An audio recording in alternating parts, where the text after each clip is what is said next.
ઝુકાવી છે ગરદન, બધી ડાળીઓએ ફૂલોની નીચી નજર થઈ ગઈ છે. સાંભળો તમે વેણુ ગીતને.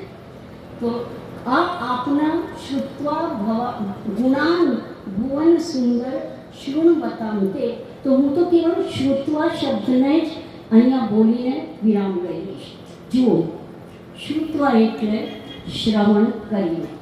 શ્રવણ ભક્તિ, શ્રવણ કીર્તન સ્મરણ શ્રીમદ ભાગવતજી પણ આપણને બતાવે છે કે ભગવાનનું શ્રવણ કરો, કીર્તન કરો, સ્મરણ કરો. આ બધી ઉપનિષદો પણ બતાવે છે કે શ્રવણ કરો, નિધિધ્યાસન કરો, મનન કરો. બધું જે ભાગવતજીમાં છે તે વેદમાં છે, તે ઉપનિષદમાં છે. કારણ કે ભાગવતજી એનો જ પાકેલો ફળ છે અને આમાં જ રસ રહેલો છે. રસ એટલે આમાં કયો રસ છે ભાગવતજીની અંદર?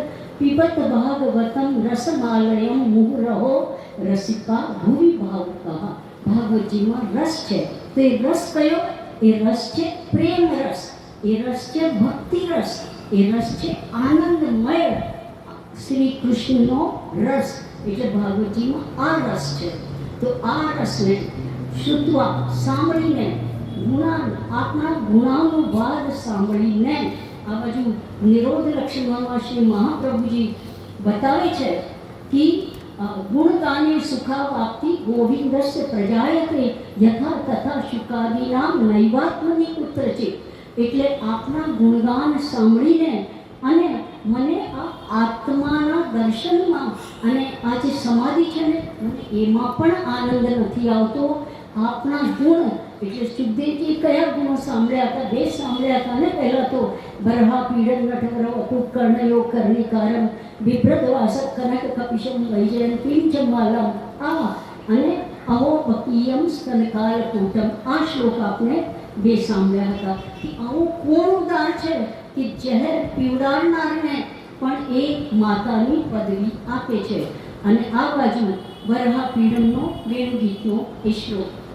તો એ કહે છે કે આપના આ ગુણોને સાંભળીને મારા અંતઃસ્થળમાં, એટલે અંતઃસ્થળમાં આપનું રૂપ, આપના ગુણ એવી રીતે પ્રવેશ કરી ગયા છે જેમ ગંગા સમુદ્રમાં પ્રવેશ કરે એવી રીતે મારો મન આપનામાં પ્રવિષ્ટ થઈ ચૂક્યો છે કે મેં નક્કી કર્યું છે કે અગર વિવાહ કરીશ તો આપનાથી કરીશ. આપ જ મારા પતિ થશો. ભલે આ જન્મમાં નહીં, 100 જન્મે પણ મારું શરીર વ્રત કરીને કૃશ કરીશ.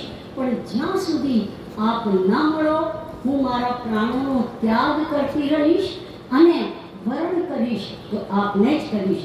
કારણ કે રૂકમિણીજી એ લક્ષ્મી રૂપા છે.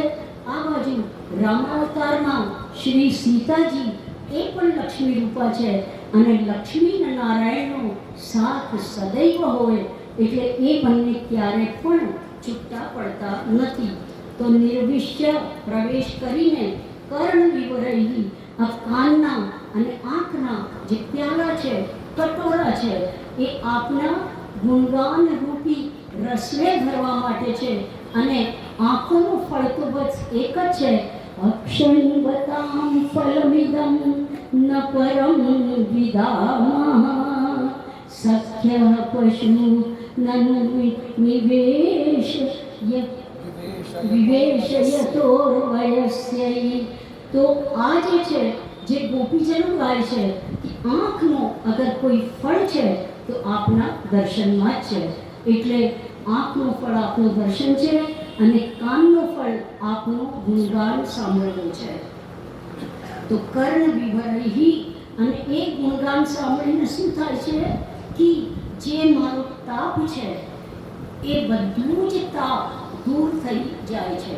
એટલે ભગવાનના ગુણો સાંભળીને આ ત્રિવિધ તાપોથી, મતલબ આધિદૈવિક, આધ્યાત્મિક અને આધિભૌતિક જે તાપોથી આપણે પીડાઈ રહ્યા છે એનાથી શાંતિ મેળવવી હોય તો શ્રીમદ ભાગવતજીને જે તમે માથા પર પધરાવીને લાવ્યા એ તમે હવે હૃદયમાં બેસાડો અને એવી રીતે સાંભળો કે તમારા હૃદયમાં અંતરંગમાં પ્રવેશ કરીને અને ભાવ રૂપે ભગવાન તમારા હૃદયમાં પ્રકટ થાય.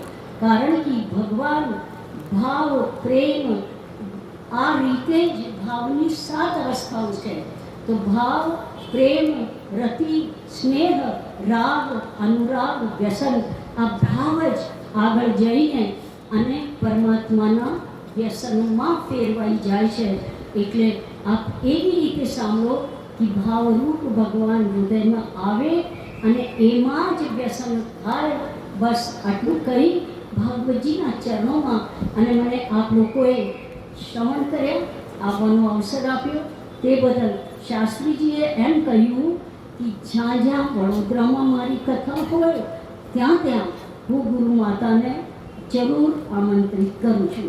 પણ મારું તો એ કહેવું છે કે શાસ્ત્રીજીને હું તો અમેરિકા સુધી મળી છું અને જ્યાં જાઉં છું શાસ્ત્રીજી મારી સાથે હોય છે. હમણાં હું 1.5 દિવસ માટે નાથદ્વારા ગઈ તો પણ હું શાસ્ત્રીજી વિના કશે ન જતી. એટલે એ તો મને વડોદરામાં જ બોલાવે છે, હું બધે બોલાવું.